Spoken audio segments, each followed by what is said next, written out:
नमो भगवते वासुदेवाय।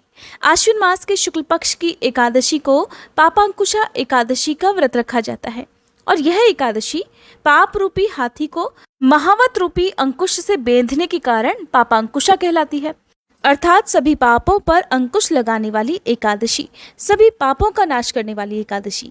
इस दिन भगवान विष्णु की विधि विधान से पूजा करके ब्राह्मणों को भोजन कराना चाहिए और अपनी सामर्थ्य के अनुसार दान दक्षिणा देना चाहिए। इस दिन किए गए उपवास से या फिर पूजा पाठ से समस्त पापों का नाश हो जाता है। आइए जानते हैं साल 2022 में पापांकुशा एकादशी कब है, व्रत कब रखा जाएगा, एकादशी और द्वादशी तिथि कब से कब तक रहेगी, साथ ही व्रत खोलने का शुभ मुहूर्त क्या रहेगा। एक बार धर्मराज युधिष्ठिर ने भगवान कृष्ण से कहा, हे भगवान, आश्विन शुक्ल एकादशी का क्या नाम है? अब आप कृपा करके इसकी विधि और फल भी कहिए। तब भगवान कृष्ण कहने लगे, हे युधिष्ठिर, पापों का नाश करने वाली इस एकादशी का नाम पापांकुशा एकादशी है और इस दिन भक्तों को विधिपूर्वक भगवान पद्मनाभ की पूजा करनी चाहिए। यह एकादशी भक्तों को मनोवांछित फल देकर स्वर्ग की प्राप्ति कराने वाली है। मनुष्यों को बहुत दिनों तक कठोर तपस्या से जो फल मिलता है वह फल भगवान गरुड़ ध्वज को नमस्कार करने से ही प्राप्त हो जाता है। जो मनुष्य अज्ञानवश या ज्ञानवश अनेकों पाप करते हैं परंतु श्री हरि को आज के दिन नमस्कार करते हैं, वे कभी घोर नरक में नहीं जाते। विष्णु जी के नाम के कीर्तन मात्र से संसार के सभी तीर्थों के पुण्य का फल मिल जाता है।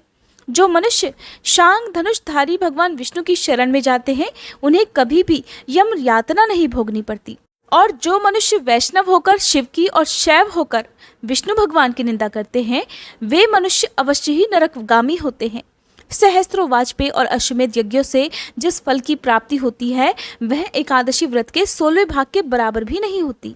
इस घोर कलयुग में एकादशी व्रत के बराबर कोई पुण्यदायी व्रत नहीं है और जब तक मनुष्य पद्मनाभ एकादशी अर्थात पापांकुशा एकादशी का व्रत नहीं करते हैं तब तक उनकी देह में पाप वास करते हैं। हे धर्मराज, अब मैं आपको इस व्रत का विधान बताता हूँ।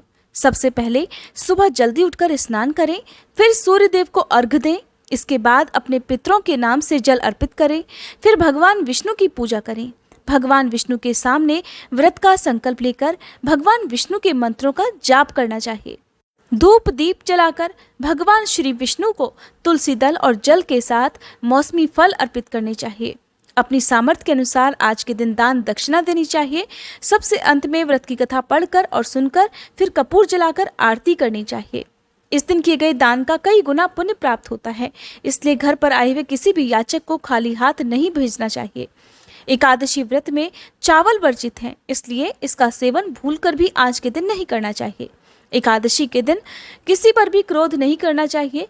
जो भक्त एकादशी का उपवास रखने में समर्थ ना हो ऐसे भक्तों को भी चाहिए कि सुबह विधि विधान से भगवान पद्मनाभ की पूजा अर्चना करें और उसके बाद माता लक्ष्मी जी की पूजा करें।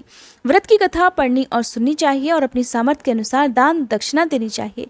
शाम को एक बार फिर से विधि विधान से पूजा करनी चाहिए और जो लोग व्रत रखते हैं या जो लोग नहीं रखते हैं उन्हें भी द्वादशी तिथि को कुछ न कुछ दान अवश्य ही करना चाहिए। व्रती भक्तों का ये उपवास द्वादशी तिथि को ही समाप्त होता है। द्वादशी तिथि को सुबह सूर्योदय के साथ ही विधि विधान से एक बार फिर से पूजा अर्चना करके भगवान को फलों का, मिठाइयों का या शुद्ध सात्विक भोजन का भोग लगाकर तुलसी दल अर्पित करके आप अपना उपवास भी इन्हीं शुद्ध सात्विक भोजन से या फिर फलों से खोल सकते हैं। भगवान श्री कृष्ण कहते हैं कि हे धर्मराज, यह एकादशी स्वर्ग, मोक्ष, आरोग्यता, अन्न और धन देने वाली है। इस व्रत के बराबर गंगा, गया जी, काशी, कुरुक्षेत्र और पुष्कर भी पुण्यवान नहीं है। हरिवासर तथा एकादशी का व्रत करने और जागरण करने से सहज में ही मनुष्य विष्णु लोक की प्राप्ति कर लेता है। और हे युधिष्ठिर, इस व्रत के करने वाले भक्तों को 10 पीढ़ी मातृपक्ष, 10 पीढ़ी पितृपक्ष के, 10 पीढ़ी स्त्री पक्ष, 10 पीढ़ी मित्र पक्ष का उद्धार कर दिया करते हैं।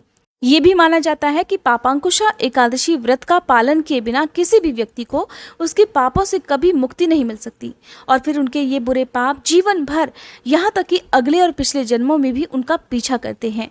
इसलिए हर मनुष्य को चाहिए कि साल भर में आने वाली एकमात्र पापांकुशा एकादशी का व्रत अवश्य ही करना चाहिए। आइए अब जानते हैं तिथि और मुहूर्त के बारे में। साल 2022 में पापांकुशा एकादशी का व्रत रखा जाएगा 6 अक्टूबर गुरुवार को।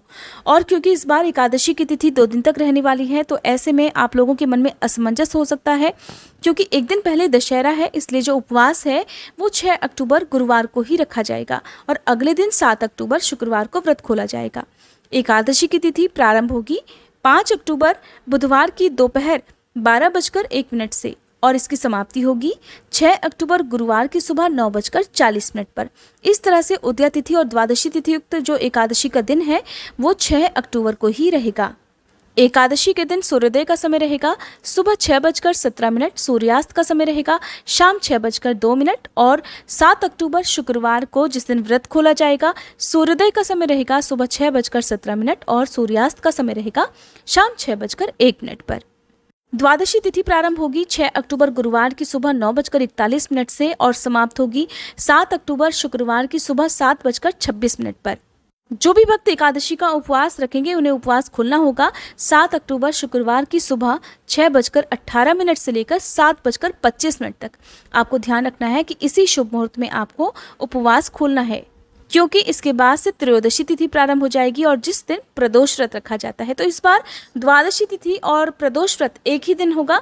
तो जो लोग भी एकादशी का उपवास करते हैं साथ में प्रदोष व्रत भी रखते हैं, या फिर जो लोग गुरुवार का व्रत रखते हैं और उन्हें प्रदोष व्रत भी रखना हो, तो ऐसे भक्तों को चाहिए कि गुरुवार के दिन एकादशी का व्रत रखकर या फिर आप बृहस्पति देवता का उपवास रखकर दिन भर नियमों का पालन करें, लेकिन भूल से भी अन्न का इस दिन सेवन नहीं करना है। केवल फल या फलों का जूस आपको लेना चाहिए। और अगले दिन आपको यानी कि द्वादशी तिथि को जब आप व्रत खोलें तो सुबह के समय केवल फलों के जूस से या तुलसी दल और जल से आप अपना व्रत का पारण कर सकते हैं, जो कि एकादशी का व्रत रहेगा। और फिर आप अपना दूसरा व्रत यानी कि प्रदोष व्रत का संकल्प लेकर उनकी पूजा भी विधि विधान से करके दूसरा व्रत भी प्रारंभ कर सकते हैं। इसलिए एकादशी का जो व्रत है वो थोड़ा कठिन हो जाएगा, क्योंकि लगातार गुरुवार और शुक्रवार को आपको व्रत रखना होगा। ये नियम उनके लिए है जिनका गुरुवार के दिन भी कोई व्रत है और जो लोग प्रदोष व्रत भी रखना चाहते हैं, क्योंकि प्रदोष व्रत शुक्रवार के दिन है, जो कि शुक्र प्रदोष व्रत रहेगा और भगवान शिव को ये व्रत समर्पित होता है। शरद पूर्णिमा के दिन ही आश्विन मास भी समाप्त हो जाएगा। इसके बाद से नया हिंदी महीना कार्तिक का प्रारंभ हो जाएगा। अगर आप कार्तिक मास महात्म्य की कथाएं सुनना पसंद करते हैं तो आपको हर दिन हमारे चैनल पर ये कथाएं सुनने को मिलेंगी। आपसे अनुरोध है कि आप इन कथाओं को जरूर सुनिएगा, जिसके लिए अगर आपने हमारा चैनल सब्सक्राइब नहीं किया है तो चैनल को अभी सब्सक्राइब करके आप बेल आइकन प्रेस करना मत भूलिएगा, ताकि हर दिन ये वीडियोज़ आपको मिल सके। शरद पूर्णिमा कब है, पूजा विधि और कथा की जानकारी के लिए आप आगे आने वाली वीडियोज़ को हमारे चैनल पर देखना मत भूलिएगा।